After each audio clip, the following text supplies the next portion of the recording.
दर्शकों, अगर आप जीएसटी की एनुअल रिटर्न फाइल करना चाहते हैं बिना किसी गलती के तो इस वीडियो को पूरा देखें। जैसे ही हम जीएसटी में लॉगिन करेंगे सामने एनुअल रिटर्न का ऑप्शन मिल जाएगा। एनुअल रिटर्न फाइल करनी है हमें फाइनेंशियल ईयर 17-18 की। अब इसमें एक जो काफ़ी लोग गलती कर रहे हैं वो बहुत जल्दबाजी में एनुअल रिटर्न फाइल कर रहे हैं। देखिए, एनुअल रिटर्न आप एक बार फाइल करेंगे तो दोबारा रिवाइज नहीं कर सकते। यानी कि आपकी अब तक की जो गलतियां थी, आपको ये आखिरी मौका है उसको करेक्ट करने का।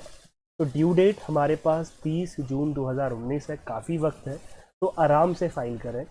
जीएसटीआर 9 में जब हम क्लिक करेंगे तो हमारे सामने जीएसटी रिटर्न ओपन होगी और कई सारे टेबल्स नज़र आएंगे। लेकिन उससे पहले हमें एक क्वेश्चन पूछेगा, क्या हम निल रिटर्न फाइल करना चाहते हैं। देखिए, निल रिटर्न आप तभी फाइल कर सकते हैं जब आपकी फाइनेंशियल ईयर 17-18 में कोई सेल परचेज, कोई रिफंड आपका नहीं बनता है, कोई आपकी बेसिकली ट्रांजेक्शन्स नहीं थी। तो अगर आप एलिजिबल हैं या नॉट एलिजिबल है तो वो आपको बता देगा। मेरे केस में यस वाला बटन फ्रीज है, नो पे सिलेक्ट करते हैं और नेक्स्ट पे क्लिक करेंगे। अब जीएसटी की रिटर्न हमारे सामने ओपन हो रही है। सबसे पहले आप देखेंगे download GSTR 9 system computed summary. देखिए, सिस्टम ने ऑलरेडी आपकी जीएसटीआर 9 को बना रखा है। अब वो कैसे बनाया है? जो आपने जुलाई 2017 से मार्च 2018 तक आपने जीएसटीआर 3B और जीएसटीआर 1 फाइल करी थी, उन डाटा को मिलाकर सिस्टम ने कंप्यूट करी है आपकी जीएसटीआर 9। तो आप ये देख रहे हैं वैल्यूज़ ऑटोमेटिकली यहाँ पर आ रही हैं। तो अब ये जो टेबल है इनमें ये वैल्यूज़ आ रही हैं। अब एक इसमें कई लोग गलती ये कर रहे हैं कि वो इसे करेक्ट मान के इसे ही फाइल कर दे रहे हैं। देखिए, क्या है कि ये सिर्फ जुलाई 2017 से मार्च 2018 तक की आपकी समरी है। लेकिन हो सकता है कि आपका मार्च 2018 का कोई परचेज का बिल हो जिसका आपने इनपुट टैक्स क्रेडिट किसी और महीने में क्लेम किया हो, यानी कि नेक्स्ट फाइनेंशियल ईयर में क्लेम किया हो, तो वो चीज़ें यहाँ पर नहीं आएंगी। आपको इसे एडिट करना पड़ेगा अगर आपकी कोई एडजस्टमेंट है।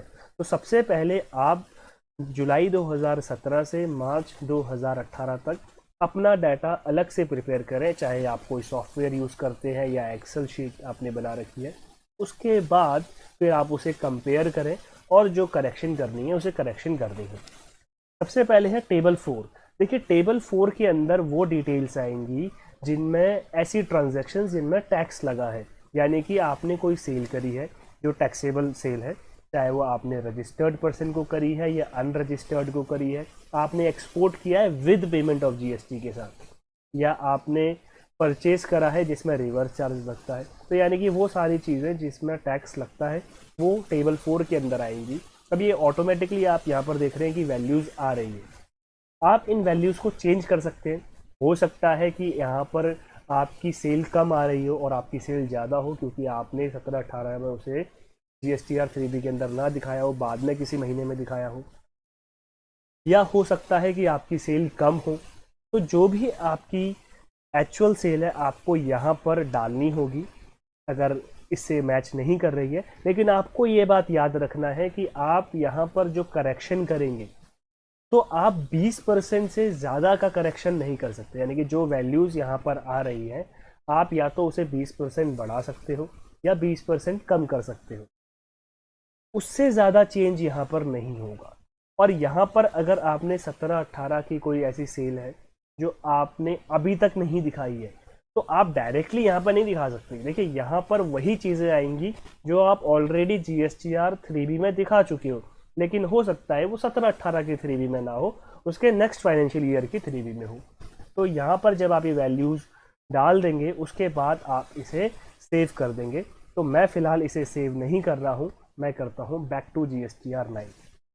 तो आप ये समरी डाउनलोड कर सकते हैं, जीएसटीआर 1 की समरी भी डाउनलोड कर सकते हैं, जिससे कि आपको आसानी रहेगी कि आपने पूरे साल में कितनी सेल दिखाई है जीएसटीआर 1 में, और जीएसटीआर 3 भी आप यहाँ पर फाइंड कर पाएंगे।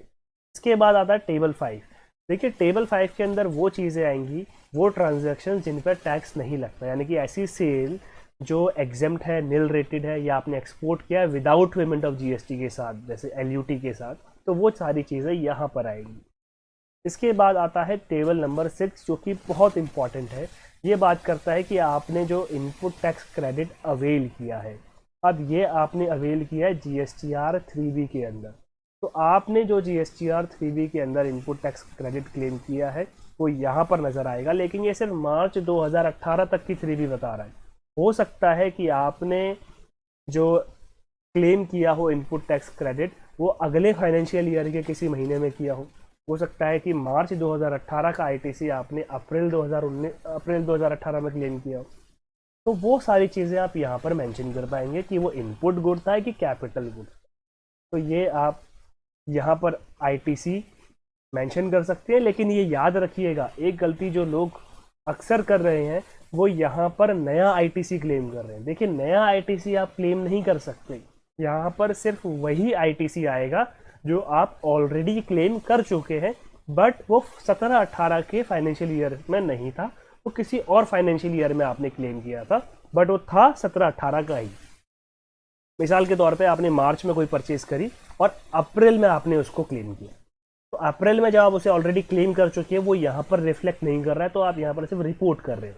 बट ऐसा नहीं कि 17-18 का कोई ITC था जो आपने आज तक क्लेम नहीं किया और आप यहाँ पर क्लेम कर रहे हैं, तो बिल्कुल गलत है, आप यहाँ पर क्लेम नहीं कर सकते।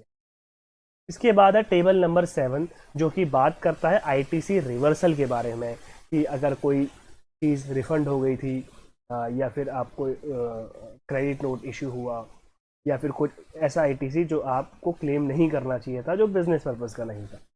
इसके बाद है अदर ITC रिलेटेड इंफॉर्मेशन। इसके अंदर वो चीज़ें आएंगी जो आपका GSTR 2A के अंदर रिफ्लेक्ट कर रहा है ITC। ये वो ITC है जो आपके सप्लायर ने आपके इन्वॉइसेस अपलोड किए हैं और GSTR 2A से ये डाटा यहाँ पर आया है। अब जो ये GSTR 2A से डाटा यहाँ पर आया है आप इसे एडिट नहीं कर सकते, आप सिर्फ वो डाटा एडिट कर सकते हो कि आपने कितना अवेल किया है। तो ये आप यहाँ पर इसको देख पाएंगे। इसके बाद आते हैं back to GSTR 9। Table number 9 ये बात करता है कि आपने एक्चुअल में पूरे साल में कितना टैक्स पे किया था, उसमें से कितना आपने कैश में पे किया, कितना आपने इनपुट टैक्स क्रेडिट के ज़रिए पे किया। इसके बाद टेबल 10, 11, 12 और 13 एक साथ हैं। ये वो बेसिकली ट्रांजैक्शंस के बारे में है जो है 17-18 की, बट जो रिपोर्ट हुई है अगले फाइनेंशियल ईयर में, यानी कि 18-19 के फाइनेंशियल ईयर में, तो उसे आप यहाँ पर मेंशन कर पाएंगे। इसके बाद हम अगर देखें टेबल नंबर 14, तो टेबल 10 और 11 का जो डिफरेंस है वो यहाँ पर रिफ्लेक्ट करेगा। टेबल 15 बात करता है कि अगर आपको कोई नोटिस इशू हुआ था, कोई डिमांड है, आपकी डिमांड आई है कोई जो आपको टैक्स पे करना है, या फिर अगर आपने जो रिफंड क्लेम किया है, तो वो सारी चीज़ें यहाँ पर रिफ्लेक्ट करेंगी। टेबल नंबर 16 बात करता है कंपोजिशन टैक्स पेयर से आपने कोई सर्विस या कोई सप्लाई रिसीव करी है या गुड्स आपने अप्रूवल बेसिस पर सेंड किए थे तो सैंपल के लिए एग्जीबिशन में। टेबल 17 और 18 HSN वाइज आपकी जो कैटेगराइजेशन है सप्लाई का उसके बारे में बात कर रहा है। तो ये मैंडेटरी आपके लिए नहीं है अगर आपका टर्नओवर 1.5 करोड़ से कम है, उससे ऊपर है तो फिर तो आपके लिए ज़रूरी है।